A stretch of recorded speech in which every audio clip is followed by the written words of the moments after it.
Well, good morning, everyone. Quick background, I'm a Canadian. I'm from Montreal, so that explains the accent. And I've worked in the past in this city for a few years, so it's good to be back. But I've spent the last 11 years in Europe, and the last 2 of these have been at Guardtime. And Guardtime is a company that's doing blockchain. I'll put it in quotes because it's not your typical Bitcoin stuff. It's a different approach using similar technologies to do data and process integrity. And a few years ago, they decided to start up a new business line on cyber ranges and cyber exercises. And I was hired to lead that part. So I won't talk about blockchain stuff. If you're interested in that, let me know. I'm going to talk to you about cyber exercises, and specifically about improving preparedness. And I think a lot of people think about exercises a lot as training, individual training. I'll show you some example of where this comes a little bit to be a much wider scope and much more interesting and much more important. And I'm preaching to the choir here, so I don't need to go into any details why this is important. It's not a matter of if you will get hacked, it's when you will get hacked, and the big thing will be how you react. And how you react is not an individual heroic moment.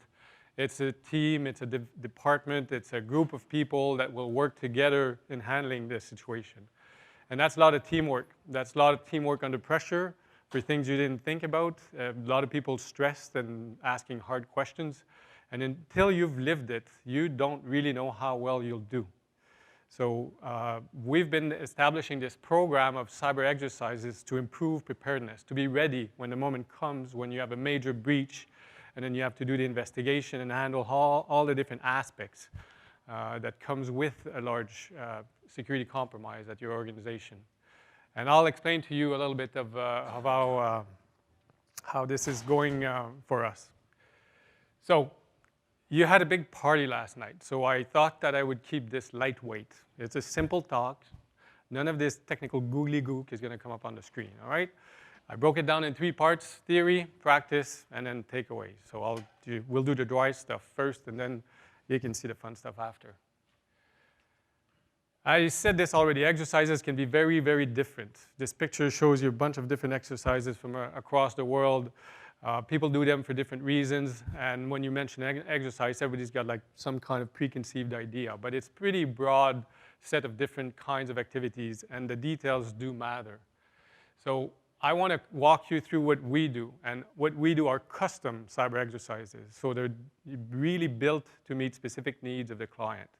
And this is the life cycle. So when we start, we call this the initiation phase, when a client says, we'd like to get an exercise, and then we start talking about what kind of exercise, what are the dates, set a budget, and some time frame. And then once that's agreed and we get a contract, we start defining the exercise.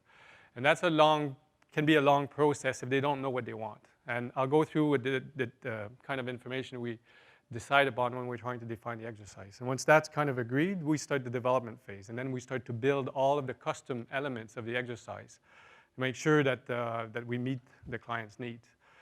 And then we start the execution phase. And for our exercises, they're quite realistic, usually on cyber ranges. And then there's a long phase of testing, deployment, making sure everything works. And then there's a phase of seeding that starts where the simulation starts. It will run for a few days, a few weeks beforehand. And then the exercise participants arrive on site, and then they start the exercise, and then they play it out. And most people forget to do phase 4, the analysis, which is really important. You've got to keep enough effort left in the budget. You've got to leave enough time to analyze what happened during the exercise. How well did we do on this? How well did we do on that? And then come up with improvements. Some of the key aspects. So the purpose of an exercise, and we put that in 5 categories. You can have an exercise to demonstrate something to executives or people, stakeholders. You can have an exercise to practice skills that you already know. You can have an exercise to train, that is to learn new skills. And you can assess the people against certain criteria. And you can certify and issue certifications, being qualified for something. Some exercises combine a bit in both. You always usually learn something new when you practice something, and you often practice what you learn in a training exercise. So it's a little bit of a mix. But it's important for you to know exactly what's the purpose. And then you have objectives. Usually we have 4 or 5 high-level ones, and then as we start to do the definition, we'll go down in depth. And these can be, okay, practice incident handling, communications to management, malware reverse engineering. And then as we get down in the details through the development process, we might say on this set of tools for this kind of malware, for example. And so they get a little bit more detail at a later stage. And then we have the participants. Who is going to play in the exercise? And then you usually have a set of people that you want to train or practice, exercise, or assess. And then you have the scenario that will come, and then you're going to decide whether you include additional people because they would be involved if these situations happened, or if you're going to role play them during the exercise. And when you role play, you can do it with exercise controllers, or you can do it with the real people that have those jobs. They're aware of the scenario, they know what's going to happen, but they still play their part, and they challenge, you know, the participants, the players, in doing their thing. So you have to decide who's going to be in the game and receiving the exercise, and who's going to be involved as a role player. You also got to look at the scope. So what kind of systems, what are the entities that are going to be involved, what organizations are there. And when you start to make a bigger cyber crisis, then there's more and more people involved, law enforcement, government departments, other industry partners. Where do you stop? So when we get into the development phase, we actually control this scope, and we scope in, scope out, review the objectives, and adjust everything as we go along. And then you come up with a scenario. So our exercises aren't technical training. There's a story, always a story behind a situation that comes up. So there's a background. And we could use real or fictitious entities, so we could use the world as it is, but maybe you don't want to say this nation state attacked us. Politically, that could be sensitive. So then you create a fake nation, you put it in the middle of the Atlantic Ocean, and then you give it a name and people, and then you start playing with that. And there's your threat actors who are going to do the attacks. And this is really important for us because this is the whole coherence of the storyline of the scenario that really needs to make sense. So it's easy to say, let's train on malware and then this kind of malware, but then you need a story. How did this malware get there and why? And often we begin developing and people have ideas, oh, we could do this, we could do that, we could do that. And all of this is beautiful, but then we take a step back and we ask ourselves, why would the threat actor do that? That doesn't make sense at the technical level or at the operational level. So then we revalidate and say, okay, we can't do it there because they would never do this. If they're a nation state with, you know, the desire to do an intelligence activity, then they're not going to break a system or cause something that will get them noticed. Or if they're there to do damage, they wouldn't do this, they wouldn't do that. So we have to create coherency at the threat actor level. And then we have this road to crisis, so a bunch of elements that will lead up the tensions and explain the situation at the moment of the start of the exercise. And during the exercise, we define what are called storylines. These are sequences of events that will either aim to achieve one of the objectives or focus on one aspect of the exercise. And we appoint people to take care of these events and make sure that they're thought through when will everything happen. And then we have modalities of the exercise. And this is where, you know, the world of exercises comes in and blows up into so many options you can do. So you can have, in terms of the exercise environment, real systems, the computer system that you're using now. Rarely done because these are production grade systems, you could break them, so you have to be careful. You could have a simulated system, so you replicate the real world on a cyber range. This is what we do most often. Very difficult to make the real world the replica of it. So you always, you know, have some part of it that's implemented and other things are not there. You can have it as a tabletop, simply talking about things, having seniors around the table, for example, and saying, this is the email you received, what do you do? Or you can combine all these things and have elements of all of those. You have the degree of involvement. You can be anything from a kind of interactive briefing where you're asking the people to say, what would you do now? Oh, okay, if that's your decision, then this is what would happen next. What do you do now? All the way to having the people sitting down and doing the hands-on work. Yes? Let's do them during, but let's keep them very fast.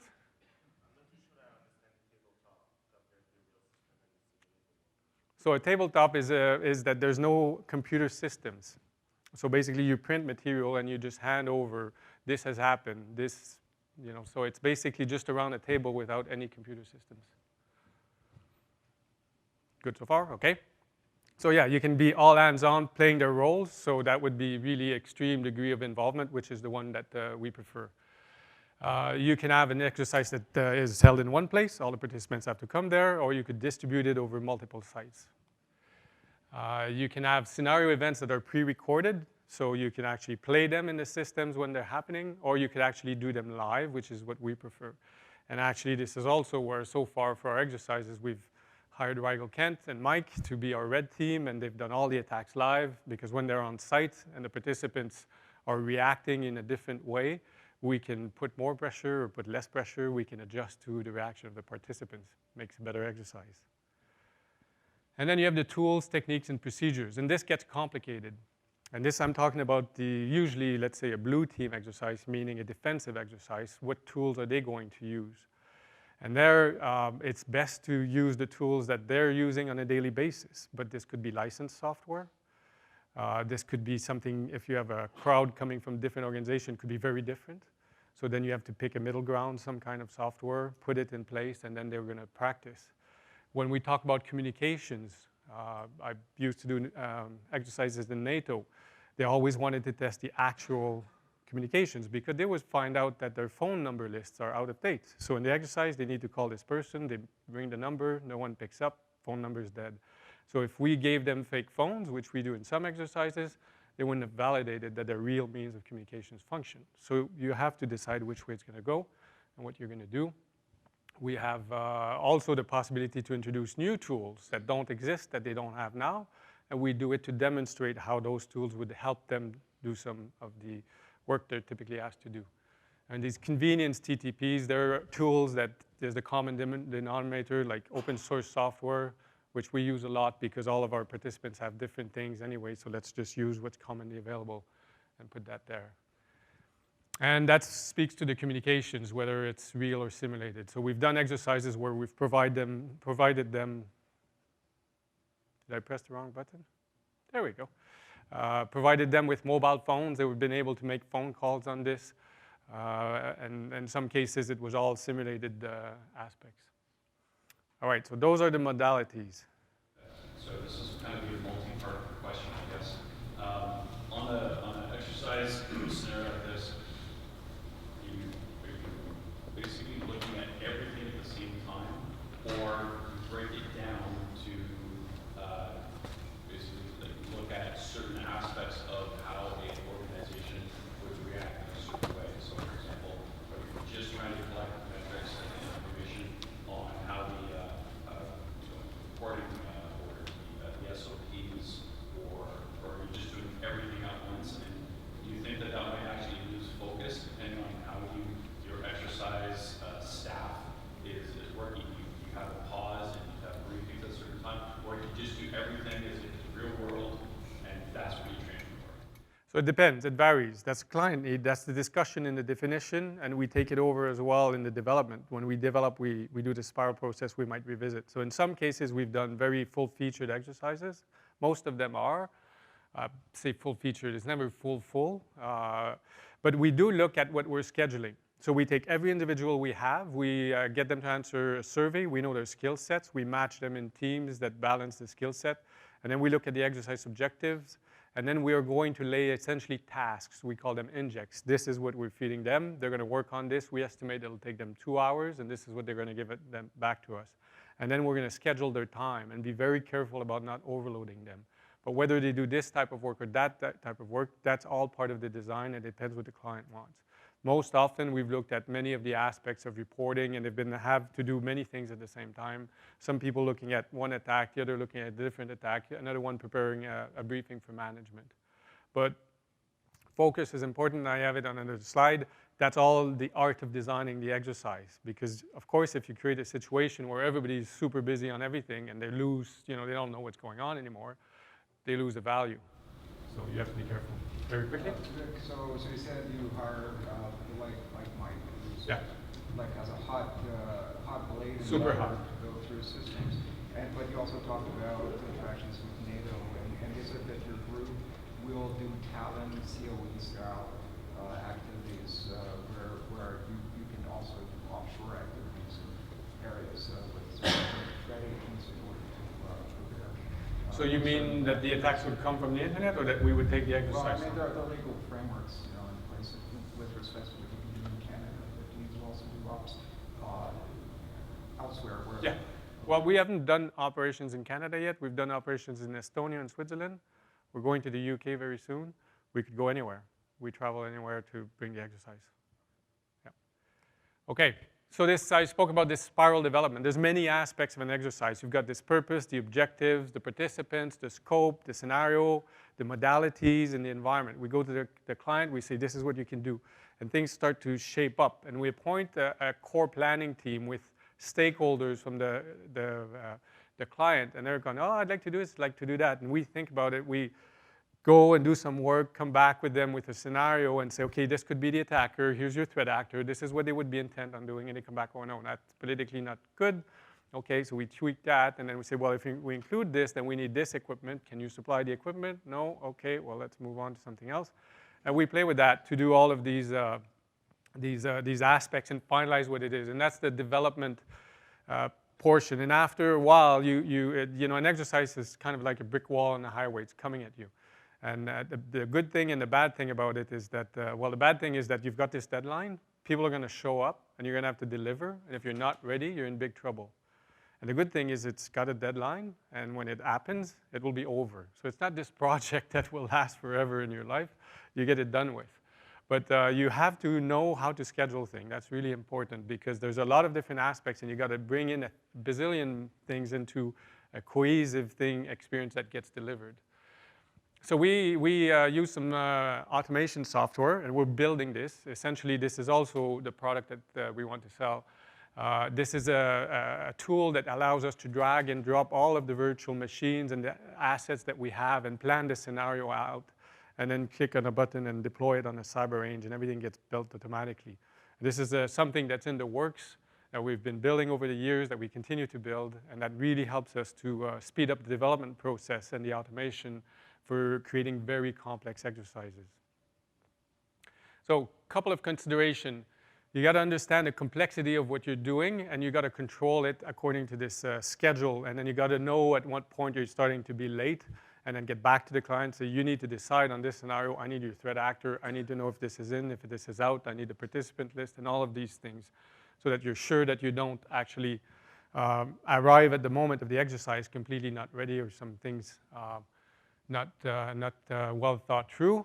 Now that's an art, and we've arrived at exercises with a lot of things that were not well thought through, but we managed. Yes? I can. I think I can. I can. Oh yeah, pictures are good. Yeah, but not everything in the slides. Yeah, the slides will be, there's videos. I can't give the videos out. All right, so all of this complexity, you have to understand it, control it. You have to know, your pace in development. If you go too quickly and you develop something and you start to build it, and then later on the client comes back and says, yeah, we can't do that. You've wasted your time. Now you're closer to execution. You've spent a lot of effort. Now you have less time to react. So, getting the feeling from the client, does he really know what he wants or not? And is he going to change his mind? And all of this is really enough. Yeah. Sorry, I don't do that. No, it's all good. So before all this stuff comes into fruition and you actually get signed up with the client thing, I'm sure there's a lot of people sitting here that know that this is a good idea. It's similar to like a DR type thing, right? But what would you say would be key takeaway points for us to all go back to our respective organizations and put forward a pitch to the executive level to say we should have this, we need this. They're dealing with budget constraints. Yep. You got one team saying, oh, we need this, we need $1 million. You got another team saying that but how would we sell this to them and say, this is something that we as a company need to invest in, yep. and here are the benefits? What sort of... It's preparedness is the key thing, resilience. You're going to get hacked. Okay, maybe not, but you can't say that it will never. We invest in protection and we'll be protected. You need to invest in defense. And that protection will give you those barrier defenses. Once those are breached, you react, and you invest in defense, detection, reaction, and all that. You've got incident handling tool. But do you know if it works? You don't know if it works. Unless you've got a big incident and you've went through it, then you know that it works. If you haven't had an incident and you think you might get one, then practice. How big the exercise is, well, consult. You ask and you say, well, we have this budget, what can we get? And then you can then see if that's okay and move forward. There's individual training, but once you've got individuals trained, they need to work as a team, and then you need to engage the senior executives into a crisis. And all that is best done under an exercise, where there's a common scenario you've thought through, where you are in your organization, what lessons do you need, what things do you need to validate. So it's about preparedness, being prepared, due diligence. And how much to put? Well, you know, we don't have an answer for that. There's cheap exercises, there's expensive exercises. One of the things you have to remember, though, if you're going to like schedule an exercise 6 months from now, and then you plan for it, and then you run it, and then you analyze the results, that's going to be what you're going to do for the next 9 months in terms of exercising in your organization. And the world moves on. If that exercise is small and it's meaningless, you might have spent only so much money, but you've wasted that time. Now you're going to say, I need the next exercise, which is 9 months later until you learn those lessons. So you're like a year and a half later. So the budget has to be thought about not just how much this costs, but the fact that this is what you're investing for the next 9 months, and nothing else in terms of practicing being prepared. So I realize you'd have probably some variations depending on your customer engagements. Yeah. But would it be possible for you to say what a reasonably median engagement in terms of the roles that you would see provided by your customers to engage, and that might vary across? You're talking about price. Yeah, if you were going to run a session. This is so complex depending on how you bring it together. Ask me after and I'll give you some information on the past, but you should see the next slide to understand what we're talking about. Okay, I want to, yeah. If I could just throw in kind of to answer part of Mike's question there. So, my team has worked with Luc and our time on a number of exercises on the red team side. Kind of in comparison to kind of classroom training, the exercise gives like a typical red team, blue team kind of exercise. The exercises give the blue teams the opportunity to participate in facing live fire. It's not like a classroom situation where you have a staged incident with data that is staged and it's static, it's not changing. This is an environment that is changing. Certainly, as Luc mentioned, activities are scheduled in what's called the measle. But if the blue team starts basically fighting back at the red team, then the red team starts fighting back at the blue team. So things become very dynamic and far more realistic at that point. And in my opinion, it provides a lot more realistic kind of training environment. You're acting under live fire at that point. So, And this ability to adjust, I mean, you might schedule this and you might not realize that the people that are coming have this level of, you might not have a mismatch with the skill set. And when you're doing it live, you can adjust. We have like sent people into the room saying, okay, you guys are not getting this. Here's how it works. And then we've walked them through, this is what you need to look at. And then you're really adapting the training specifically to the needs. The other thing that's really important is that you're having a social event. We have an icebreaker, we have an evening out, we have people that are coming from different parts of different organizations, meeting each other for the first time, having to work under pressure as a team, and then they call each other out. So we've done this like sector-wide kind of exercises. And people come back and say, I know my professional network has really increased a lot, and this is a true benefit for many organizations. Regarding cost, I'll tell you that I think we did a bit of math on this, and it's not more expensive than a SANS course per person. Okay? So, but it has a different value, that's for sure. I'll go quickly now because I don't want to run out of time for the videos. That's the fun part. So focus the exercise so you can get carried away with many things happening. You got to establish certain focal points. You got to schedule them in time, and you got to say that at this moment, this is what they'll work on, and then at this moment, that's what they will work on. And I don't know why the laptop goes to, sleep or something. You need to plan everything. You need to schedule your development. You need to know where you are in the planning cycle and how much time you've got left, and you need to work and inform the stakeholders. You need to tell them what you're going to do, because at some point they might actually say, no, you can't do that, or that's not realistic. And if they tell you too late, then you're out of time.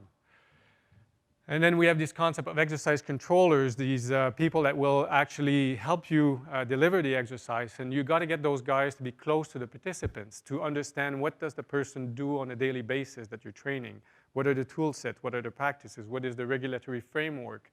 Are there any reporting requirements? And then you got to get that into the scenario so that it's realistic. When you're building storylines, I've done an exercise where people started crying because everything fell apart. We made something that was dependent on something else, that was dependent on something else, and when that thing didn't happen, then everything just didn't happen. And you've worked for months and you just can't deliver your thing, everybody's disappointed. So understanding dependencies of events, and this was an exercise in NATO where we actually did massive cyber range activity at the same time as the crisis management exercise was happening, which is where the North Atlantic Council meets. So this is, minister level, and they're trying to handle the crisis, and we're feeding them the cyber elements. And synchronizing the top level executive at minister level and the techie guys doing, packet capture into something that works in a 2-day time frame was a significant challenge. It was very difficult, but it has to be done. So, but these are dependencies that can cause your exercise to fail. You got to have a backup if things that you're depending upon don't happen. We've found it very useful to invest in the scenario. A lot of exercise are technical, do this, then do that. We build a story. It's a Hollywood movie, and you're in it. You're the star. And that really has worked because it's very boring to do PCAP and reverse engineering all day until there is like a news story that comes up, and then you're like, whoa, that's my organization being hacked in the news. You just get a completely different feeling. You get into it, and then it really becomes interesting.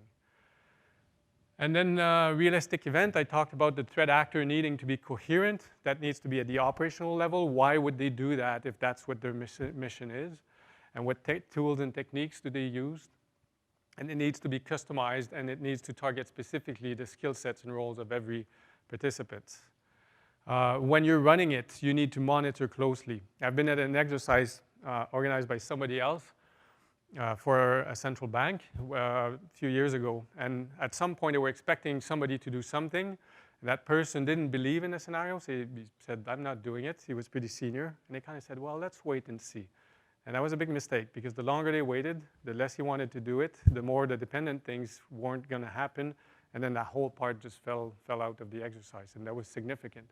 So if something's not happening, you got to step in and correct it. And we have all sorts of tools and techniques to bring the participants back on track. And the thing with an exercise is not like a training. A training, you're the master of the classroom, you're feeding them this, you say do this, then do that, then do this. You're in control. You're not in control of an exercise. The participants, they are going to do whatever they want.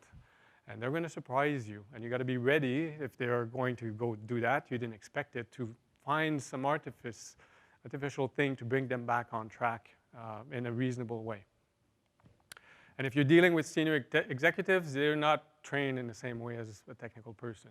You have to be careful with them, and they have busy schedules, so when they walk in, it's got to be ready, it's got to go, it's got to be meaningful, it's got to be at their level.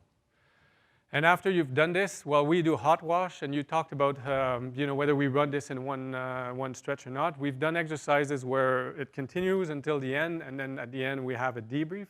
We've done exercises more recently with Mike, where Mike comes in at the end of the day and says, okay, today this is what we did to you. And this is what you should have seen, this is where you need to be. And then the next day, we continue from that point on. You decide, as you create the exercise, which design approach you will take. But we do this hot watch either daily or immediately after the last day. And then we do a debrief, on the last day where we explain exactly, here's the threat actor. This is what they did. This is where you could have seen them. This is where you didn't see them. And that's what you could have picked up. And we provide a full scenario. And then you make a report, and you talk about how well did the planning of this exercise do and go, and how can we improve future exercises. And then you make a separate report about how they performed and how could they improve their performance operationally. Any questions on the theory? Because we're going to get into the practical part. Yes? What will be you just mentioned that sometimes it's like a movie and you're in the movie. What will be the most, in the scenario, what will be the most thing that you should focus on to keep people engaged so they forget that it's an exercise and that could be real life? So two things if I'm going to say one thing, it's realism, and that it's meaningful to their role. So you need to understand who that person is and what do they do on a daily basis, and deliver an experience close to home for them, something that's meaningful. If the exercise is bringing a diverse set of people, then it's technical and operational realism. and some challenging things, you know, no boring moments, diversity. This will get them engaged. Okay, I'm going to talk to you about these exercises that we did. So we got some contracts through the Ministry of Defense of Estonia for the UK. First, the civil nuclear sector, we delivered them a custom exercise in February 2018. Then we did a gas exercise, and then we did the same exercise again for a different crowd of people. So this is all custom made. The first time they came, they didn't know what they wanted, so they said, well, we'll take whatever you've got. And then we said, well, that doesn't work this way, so we created something custom, engaged them. But we really didn't have a lot of time. We had 3 months to get this done, so it was pretty hard to do it. But it worked out very well. I'll combine both exercises together. So overall, we had like 18 participants on average from 12 different organizations from the civil nuclear sector in the UK. They all flew into Estonia with many, many observers. There were like 30 people in our offices. And then we built this exercise environment, and we simulated the nuclear power plant. And that simulation, you know, I talk about realism, but it only takes a little bit of it to make it good enough for the exercise, because of course we're not going to make a nuclear power plant. Our nuclear power plant operated with 20 users, for example. But having 20 workstations for the red team to attack and these guys to defend is a whole lot. They can't even get enough visibility in the speed of the exercise, and they get enough training with this. You don't have to go bigger than that. So it was very much fake. We did hire a company to consult. So the domain knowledge we don't have. We master orchestrating the exercise, and then the client comes, and whatever the domain is, we contract out, bring in an expert, and then we talk about how does it work, cybersecurity in a nuclear power plant. And we said, can we do this? No, that's not how it works. And this is da. And then we work something custom with the experts. In this scenario, we had physical access control, video surveillance of the inside of some parts of the system, on the outside. We had one simulated nuclear reactor, basically a little SCADA system that we simulated the cooling of the reactor, and had, you know, a HMI display with a reactor and its cooling. And we had a simulated backup generator. On the first case, it was in Germany. We had a VPN to Germany. And that actually was the generator, if you know about the Aurora vulnerability, that was released by DHS, I think, many, many years ago. Basically, the way the system is built, if you change the cycle of the generator, it actually kicks when you do that, and then you can kick it so much that it just explodes and breaks down. So we exploited that vulnerability through this simulation, and they could actually see the same way that the system works. It was a copy of the code, I guess. And we had 2 threat actors and 1 insider. One threat actor was stealing credit card information, was a diversion. The point was, can they distinguish between the other one and this one, the other one being a nation state who wanted to discredit the nuclear industry by causing the reactor to scram. And basically, that's what they did. They shut the cooling pump down, and they destroyed the backup generator. And when they shut the cooling pump down, the safety system triggered, and the reactor scrambled. So that was the scenario. Much more to it. Did I miss anything, Mike? No, I guess I'll mention that. So not only were there attacks against the IT systems, but we also did attacks against the physical access controls and the video surveillance system. That was part of the simulation of the APT. So nothing was unrealistic. So everything was realistic and generated real data for the blue teams to see in both IT systems, physical access controls, and video control systems. Yeah, and we bought real hardware. Okay, maybe that's not the one they use in a nuclear power plant, but we had these card swipes, and then when you would swipe, the card would send a signal. So we had the card swipe, and we swiped a couple of times to show people moving in the rooms. We had a fake diagram of where the rooms were. And then these guys got into that system and put in a new key card and changed the access rules. So now an insider with his card could go into a room he's not allowed to. And in the end, this insider placed this Raspberry Pi device with a Wi-Fi antenna onto the ICS system, which was, of course, disconnected. And we built everything up. So there were attacks. There was RDP servers. I think I have this is the crazy network diagram. So this times as many teams as you've got. And I'm not going to go through it, but I have a laser, so I want to use it. Okay, so there was the SOC team, an office zone, some servers, physical security with the cameras and the zone access control thing. We had jump servers, so you'd only be able to RDP here, and if you were there, open a session and then go and see the real pass control system and the PLCs to control the cooling. And then you had other systems to simulate the internet here. Pretty complex in the end to put and deploy and test. Yes? I want to know, how did you simulate the system? In each component, like what level do you simulate what components? In what tool do you simulate such a complicated system? So we deploy, and this was a Windows environment, so we install in virtual machines complete systems of Windows, a domain controller. We create list of users, create the users, and have people sitting at the keyboard simulating things, and as well as scripts that are sending emails and surfing. So the IT environment feels like a populated Office environment, Windows domain. For the ICS, actually, the UK provided a little Siemens device that we physically connected to the cyber range and then wrote code to simulate a cooling pump, very basic. Again, the realism there is not something significant. It's something very small, very basic, but that's very important to do. And this is what we do when we develop the exercise. We build all those systems, we run tests, and when they're correct, then we start the seeding. We start to do the attacks before the exercise. When they walk in, the systems are compromised, and they already start to work. I'm just looking at time. You're asking the questions as we go along, so I think we're okay. We do have a coffee break after this, so if you go over time, that's okay. Okay, all right. Yeah, I don't want to hold coffee. So you need to see the videos. Okay.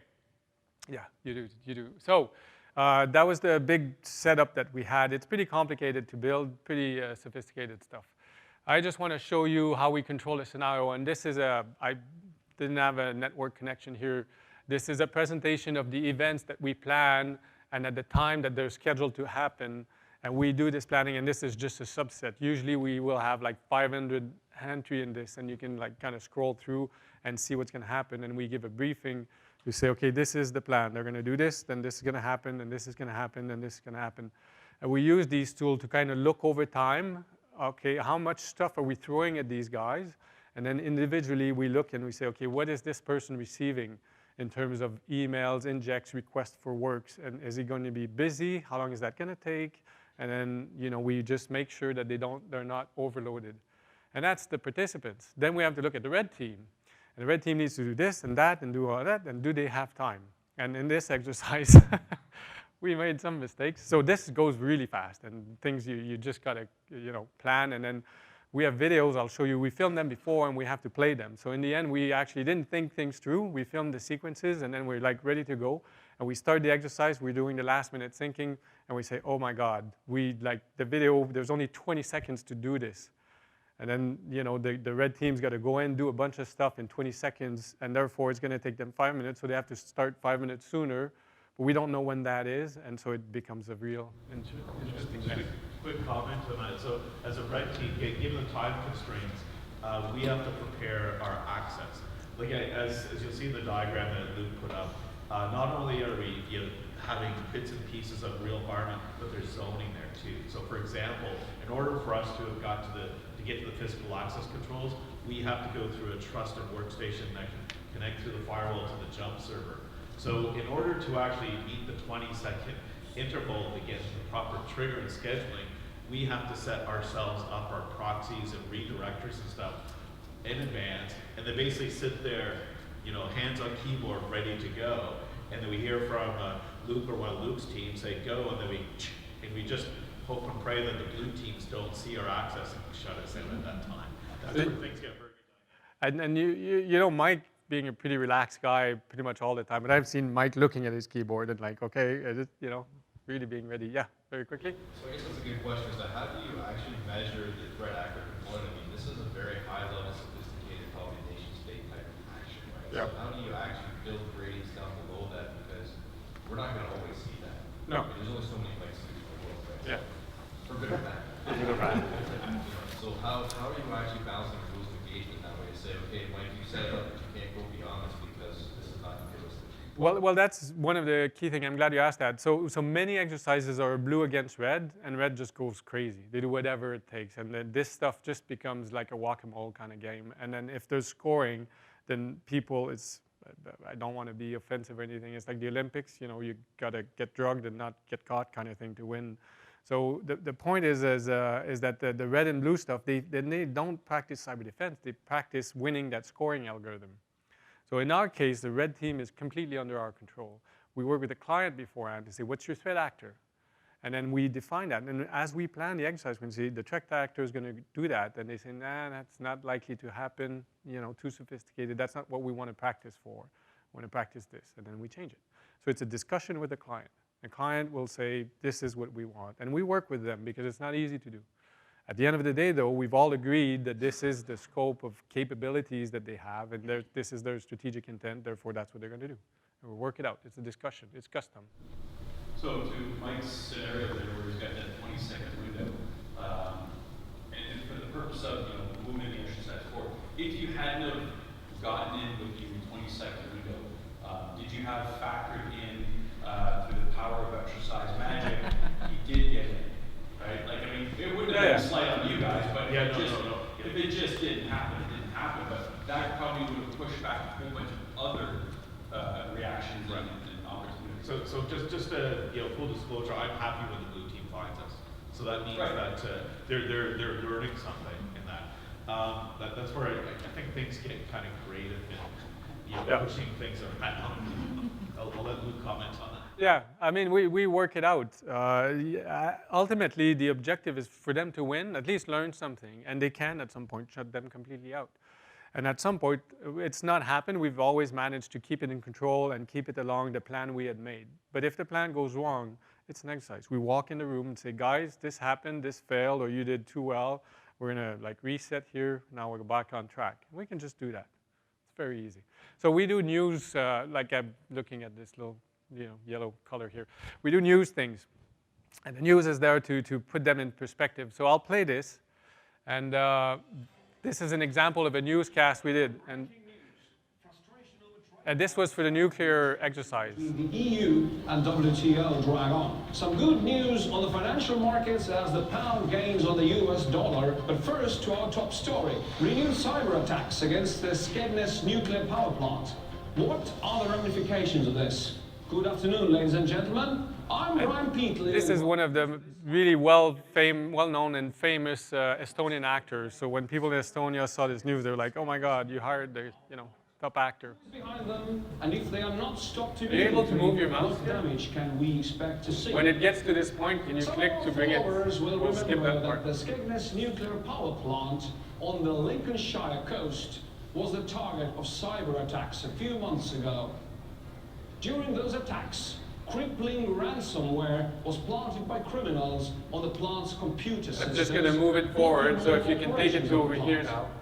The Nuclear Power Corporation, Just click and yeah. from the Association of Nuclear Scientists. Good afternoon, Dr. Fasherbach. Good afternoon. Can you please describe to us So this the is an nature expert. of these attacks? Yes, of course. Of course, you've got the But I green think it's jacket. important, first of all, to mention that these are just initial reports from Skegness. As more information becomes available from the Nuclear Power Corporation and the government, So the picture will become much clearer. in this case, the guys, they barely started, and the enemy who's breaking in is the one who released the information and leaked it. That's the part of the scenario, because they want this credit of the nuclear industry. Control systems of the nuclear reactor. Now, this is serious. It means that these attacks are much more dangerous than the previous ones experienced at the plant several years ago. What are the possible consequences? Well, it's not clear whether the attackers can actually control the reactors. So this is what the news do to you. The guy's saying that things are safe, don't worry, but the images are completely different. The Nuclear Power Corporation has designed its computer systems properly. It shouldn't be possible for a cyber attack to affect the safety of any radioactive material. But we don't know. And we don't know very much about the situation at the site either. So anyways, this news goes on. I'll skip forward because the other videos are a bit better. So this news thing sets the piece. And when this played, the guys barely knew they were broken into. And what he's saying that they've reached into the control system, they weren't aware and everything. At the end of the first day, they end up disconnecting the connections between the IT systems that they use, this RDP jump server, and the ICS feeling protected. The next day starts, they're happy about this level of disconnection, operating on manual controls, and we invite a distinguished visitor. And this is the crazy sequence we didn't plan carefully we had to do. The seniors come in, they get a briefing, and our idea is that the moment that the briefing is happening, the attackers are going to break in and shut down the cooling system, and the reactor is going to scram. And we had, said not so realistically that the plant is powered by its own nuclear reactor, so the lights are going to go down. So we've got this complex sequence of events. And in this scenario, the attackers, a nation state, they recruited a local guy, presented themselves as Greenpeace, saying, you need to go over to this plant to take radioactivity measurements for us. And the guy, okay, well, put this in his truck, and this laptop had this sensor, but it's not a sensor. It's the Wi-Fi connection to a Raspberry Pi that was introduced in the networks. And through this and a 4G link, Mike was able to come in over a C2 system on Amazon and then come down the 4G network, jump onto the Wi-Fi system, onto the plant, and then be on the Raspberry Pi, execute some code, and have the ICS system shut down. And that Raspberry Pi was put in place by breaking into the physical system, opening the access control, deleting some, well, we didn't delete videos on this one. The first one I think we did. You stopped the recording when this was put in place. And then the attack happened. But this sequence, they didn't know how long it would take for all these connections because the laptop is calling back. And we're trying to time this with the distinguished visitors. And there's a row of us in the room, sending a thumbs up signal, go for the attack. And we wanted the audio to come in of the alert of the ICS kit. And this kit is downstairs in the basement. So we even had 2 of my kids' laptop connected with Netcat, piping the audio all the way to the top room. Anyways, crazy stuff, but it worked like a charm. And I have a few slides on this. So this is when the seniors were being briefed. We had a guy with the breaker, and when the whole system went down, he just killed the breaker in the room, and we had this light that turned on automatically, and all the monitors went out. And this is exactly at the moment when we had, I think he was the head of the Office of Nuclear Regulation of the UK, asking the participants for the briefing. So he's a senior exec saying, and he just said, is my plant safe? Do you think the hackers are out of the network? The guy says, yes, sir, you're totally safe. There's no problem. And just the lights went shock right at that moment. Like, what is this? And this alarm comes on, warning, warning, all that. So that was pretty funny. And this is completely unrealistic, okay? That doesn't work this way. But still, it really draws them into the scenario and the story, and they all want to do this work. So then they go off, and we restore electricity. They start investigating, and here they're looking at the captured video footage, which of course we filmed days before, and we're inserting with a script into the video system because it's not happening live. Picture of somebody at the ICS kit, and then when they look more carefully, you'll see, I get the laser again. Here is a Raspberry Pi that's been inserted into the ICS and plugged in. And when they discover this, they kind of say, okay, well, we report it. And we're role-playing the security officer and everything. And when we got to designing this part of the scenario, okay, I've got 12 minutes and I got 2 more videos. I'll try to go quickly. We said what would happen, and we talked to the UK, and they said, well, if there's a van outside with a Wi-Fi access point, there's security. So I Googled what's security at the UK nuclear power plant, and they have this civil nuclear constabulary force, and which are like SWAT teams and everything. So okay, we need a SWAT team. So the beauty about Estonia is it's a small country, and you can get anything you want. So I make this phone call, a person I met, I ask her, send an email to a guy, and he ends up being in the police and everything. He says, well, what kind of people do you want? And I say, well, I need the kind of special people. He says, okay, well, go meet this guy. So I show up over there, and this is the SWAT team. You can tell all the guys are like, whew. And then there's kit everywhere and everything. I sit down with them. I said, this is the scenario. And the guy doesn't speak too much English. Kind of, oh, what do you want? Well, I want 2 vehicles. He says, black BMW X5. Yeah, that's good. And he says, how big the guns? Big guns, small guns? I say, average.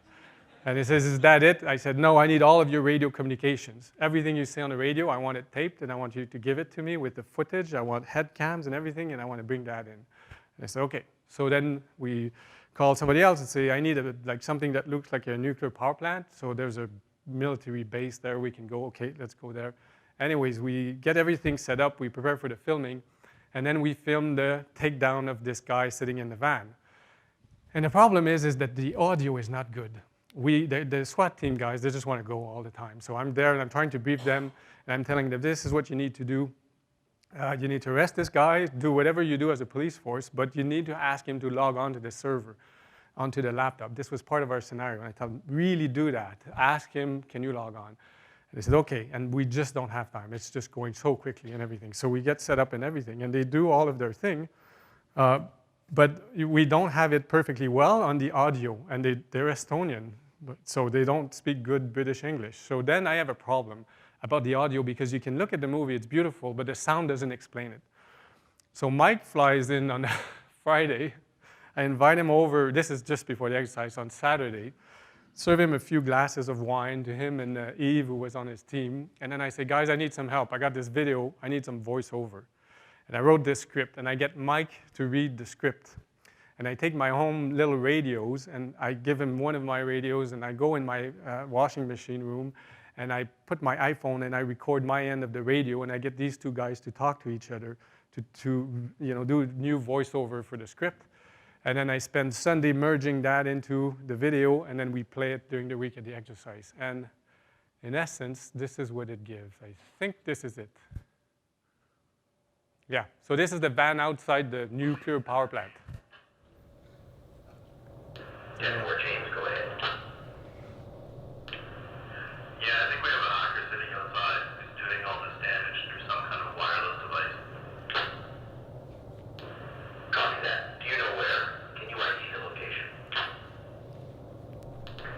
We see a red van just east of Gate D, with something sticking out of the front window. Looks like it's coming from there. One driver from the perimeter camera. Go check it out. And these guys were perfect. East of Gate D. We're on it. 10-4. Overhead drone. He is active. I don't see movement.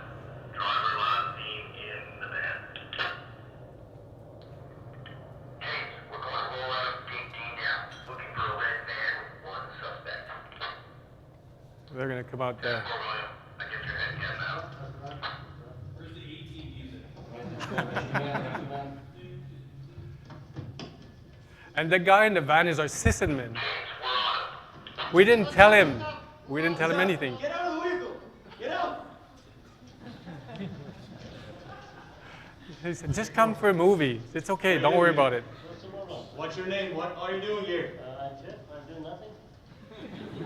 Right. What's that laptop for? No, the laptop is taking radiation measurements. Is it yours? No, it's not mine. It's not thinking. Coffee, get him over here. So this is the part that breaks down. We told him he's got to Are you log happy in. with the plan? No, I'm doing nothing. But we told him, do your police work, Log in. which is Log in cough him here. first. Log in.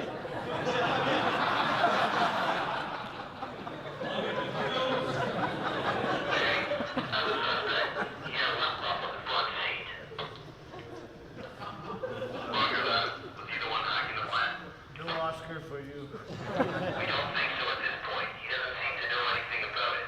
He said he was asked to come here and take some radiation measurements or something.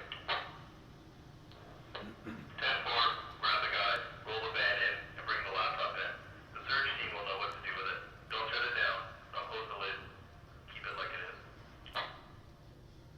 10-4, we'll be back in 5 minutes. So the guys were not expecting Move back in. this at all. Let's take the device with us. You take the van. And they were like all like, what is this, kind of thing. And after this played, about 5 minutes later, we gave them the actual laptop that had been used, and all the evidence was still on it. And this piece, we didn't realize it. This went so fast. We didn't see that he was asking to log on with this handcuff. It's only after we got back and we're editing the clip, we're like, what is that? You want to go for lunch, maybe?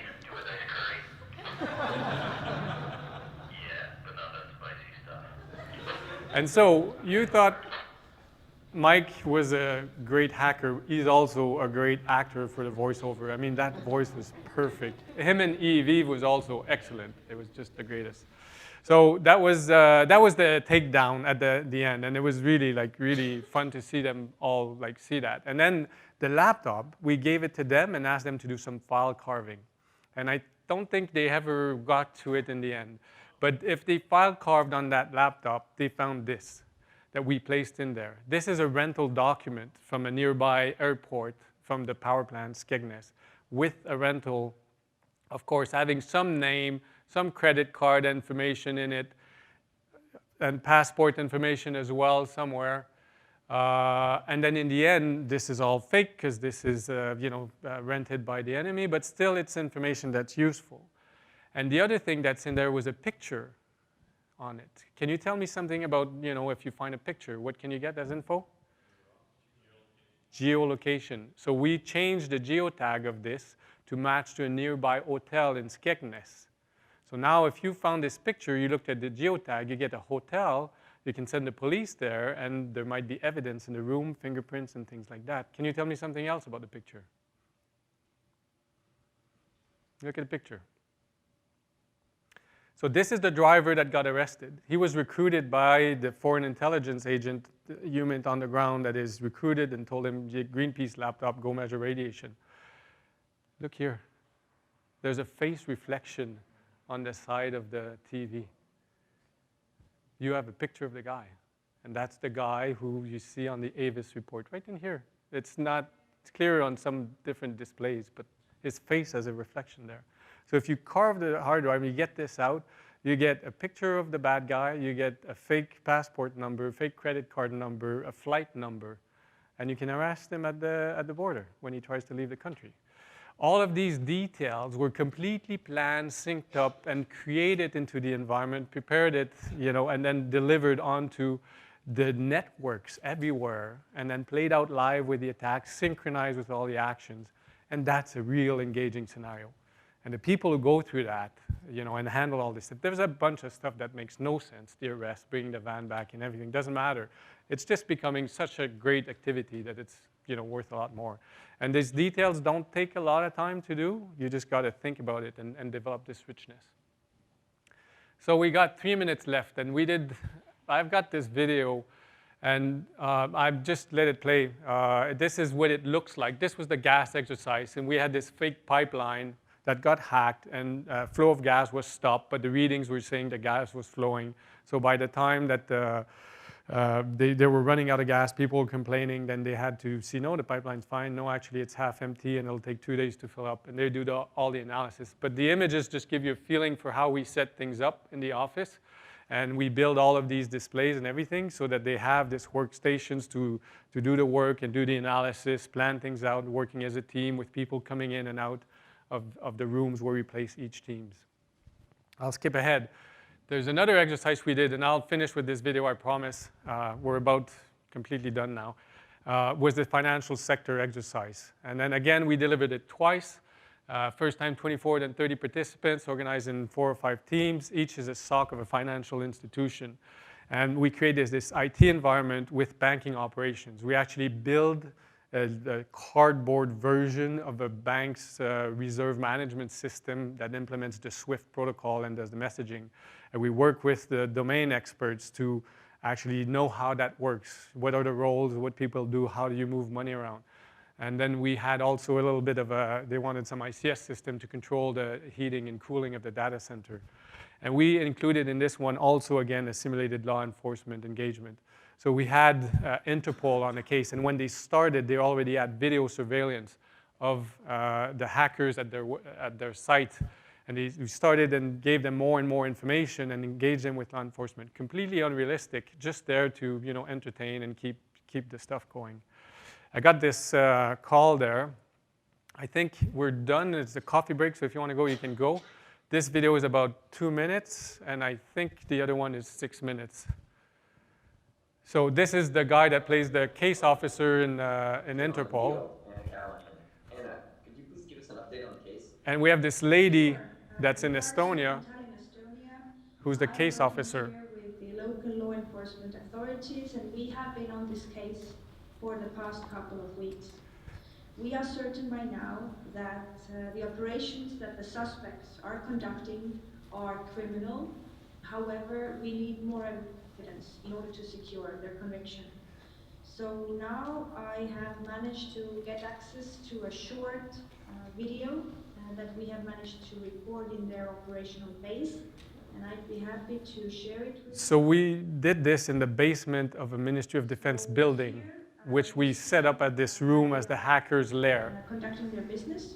And you can see that they have their own security cameras from our own security camera there. And you can see that they also have their own surveillance in action. And they're coming in now. You can see there shows outside, and the other shows the corridor. And the suspects are actually entering as we speak. Again, the our first one sysadmins. is Victor Mirnay, then Ragnar Lamas, and the third Yanis Palodis. Sorry? You can see that Victor is armed. He just put down his gun next to his computer. And we can see that they are in action. They are just in the middle of conducting an operation. And from the second angle, you can see more precisely what they're doing, but unfortunately we cannot see what they're typing, or we cannot really see the text. However, we have pretty good audio, so we can hear what they're saying, and they keep on repeating the term MP software. So we place hints of what they need to look at inside the network. MP software is our banking up software we wrote. Any more information right now, but I'm looking forward to... So this is a way to engage them into the story, to give them hints of what to look at. Now the hint of MP software, then they went on in that direction, started to look at that. There was a supply chain vulnerability. The company got hacked. Software came in with a vulnerability that would hide certain payments, and then they went in and did those payments, and the system actually hid the payments. They couldn't tell. So the hackers stole, in the end, many millions of euros out of the bank, and that went unnoticed for quite a while. I'm showing you this because this is the part that we engage them with, keeps them interested into the scenario. I have one more, and I think that's pretty much it with the takeaways after. And this is the end of it when we're reaching the climax, and this is where we only, again, painted ourselves in a corner and having 20 seconds to do an attack again. And this is the final sequence of that exercise. Okay, great, everyone's here. Gentlemen. And this guy is simulating Interpol. Background is actually the 911 room in Estonia, or 112. Anna has been informed that she's going to meet the Estonian police near the site. She'll be there for the rest and start doing the forensics immediately. The key thing for us is the element of surprise. We don't want them to have the chance to erase their data. In particular, we don't want them to hit that switch on the wall that would kill the power of the main server, and we're screwed if they do that. This is what Anna really wants. She's been dying to get her hands on that data for weeks. On the surveillance, we saw that they don't have the rifle today. They packed light, so we're lucky. It's clear that this is their last visit to the site. And again, we got the K commandos from Estonia to come and do this. This is the real police SWAT team for Estonia. I really need all 5 of you to confirm when we see them in the networks. The more banks we see them in, the better. And this is when Mike is going to do the attack at the exact moment the guys are in the room typing. And this attack, they've been set up with a snort alert that will trigger when the packets fly by. And we're there simulating having the call with these guys. And then, yeah, we see the attack. And then when all of the calls come in, then they decide to go because they caught the hackers red-handed into the networks. So we come back to this setup here. He just called Manny and Lamas, asking to join him. He seemed pretty stressed. I guess there's one last thing they need to do before they leave the country. I'm gonna call Anna and tell her to get ready. So these are all sequences we had to film and put together, and we don't always plan it well, so some are pretty rough a bit, but they kind of work. Hey, it's time to go. Yeah, you need to. There's a soundtrack that's not coming in. Yeah. See people entering the building on the surveillance system there. Ah, there's Lamas and Manny now. Looks like they're discussing something. I see Mirny securing the door. The Lotus is reaching for something here. We're splitting the cash. I'm calling Anna now. We printed fake bills. This is fun to do. Gearing up right now. Going in. Alright, shoot, she beat me to the punch. They're getting ready to go into the SWAT team now. I need you guys to keep a lookout on the network traffic so we can give them the signal.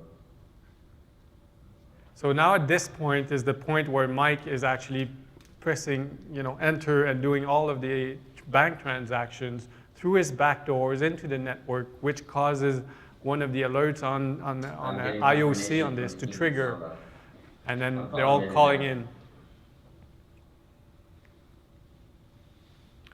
So it took us a while to build that room and film everything, but we do that 2 weeks in advance, and then we can't control the footage anymore. We have to work with what we've got. We're here in the car, ready to go. Just waiting for your signal. Time to go. And go now. This time they dressed up the usual way they do, and they did their tactics. So this is not realistic. They wouldn't do it this way. They told us how they would do it, but a little bit of Hollywood. You'll see them coming here. And this computer is the server with the data, and that's the power switch. And if you kill that power switch, you lose the encrypted data.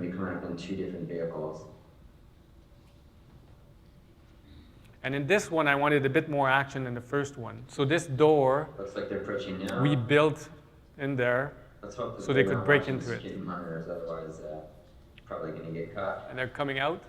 They dismounted the vehicles, approaching the door. We should be getting their head cam video and audio here pretty shortly. There we go. All right, they're getting ready to breach. They'll definitely be using their flashbangs for sure.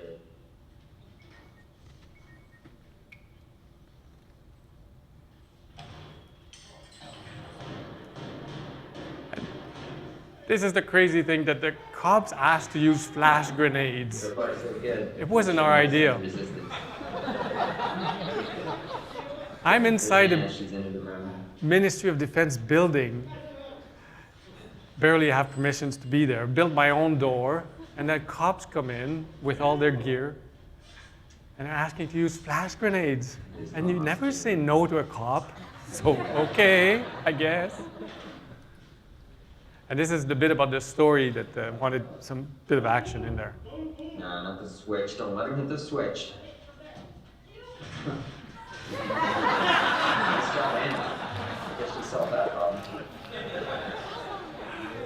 And that was our. Looks like they've got everything all wrapped up now. That was our sysadmin.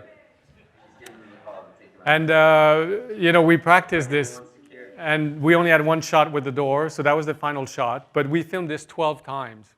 And they threw like three, you can stop it. They threw in 3 flash grenades. They're the real stuff. They asked for this, and I'm like, can you? And then they said, yeah, sure, no worries. And then they taped up the smoke detectors because that would trigger the building fire alarm and everything. I'm like, what are we doing here? Anyways, they had to film it 12 times, and then one of our guys wanted to resist on the first time, so he did that, and he didn't do it on the next scenes. Anyways, it was a lot of fun. That was, I guess, the takeaways very quickly, Mike, if you let me. Make them custom. They need to meet your client-specific need. For this, you need domain knowledge. You don't have that. Hire, and then you bring in that knowledge. The richness and the realism of the technical and operational needs to be absolutely perfect. And you need to provide your team with very good blue team tools because there's not a lot of time. And the whole simulation of the end user and sysadmin, didn't talk too much about that. That has to be very responsive. And then you also can get them to talk to senior management under pressure. That's a good thing. And this realism is important. This scenario being engaging really makes them want to do the work. Is that realistic? Not at all. But it really helped. And every time we ask them, do you like this stuff? Is it good? And they always say yes. So this has been a success for us. So I guess that's all I have. I'm really sorry about taking too long.